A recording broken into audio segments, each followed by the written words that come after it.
All right, let's talk DR or diastasis or diastasis recti in pregnancy.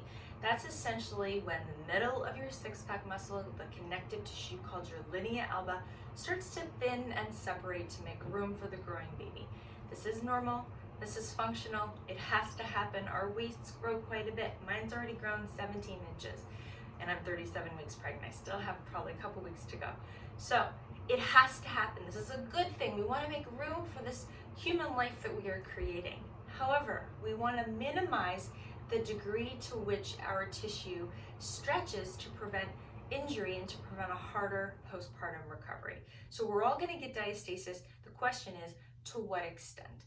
And one way we can mitigate that is to work on understanding how to manage the pressure, it's called intra-abdominal pressure, or IAP, of the growing baby. So I'm going to show you what to do and what not to do. So here's an example of a very pressure-loaded position. And if I don't breathe properly, so I'm actually just going to hold my breath, I want you to see what happens in the core, okay? And you might see a bit of doming or peaking in the middle of the six-pack muscle. This is a sign I am not managing the pressure properly, okay? So all I'm going to do is lean back and then just hold my breath. And I don't know if you guys can see, but it's coning and kind of creating a peak right in the middle. I'll do it one more time. This isn't good to do, so I only want to do it one more time. If I hold my breath, you're going to see it kind of pop out there. Now, I'm going to do the same move, but I'm going to coordinate my breathing with my pelvic floor and my wrapping, and let's see if we can make that go away. So inhale,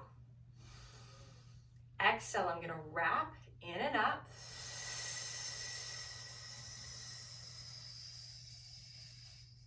Inhale and come back.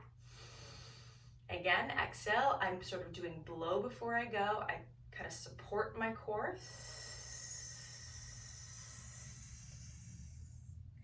And then I come back up.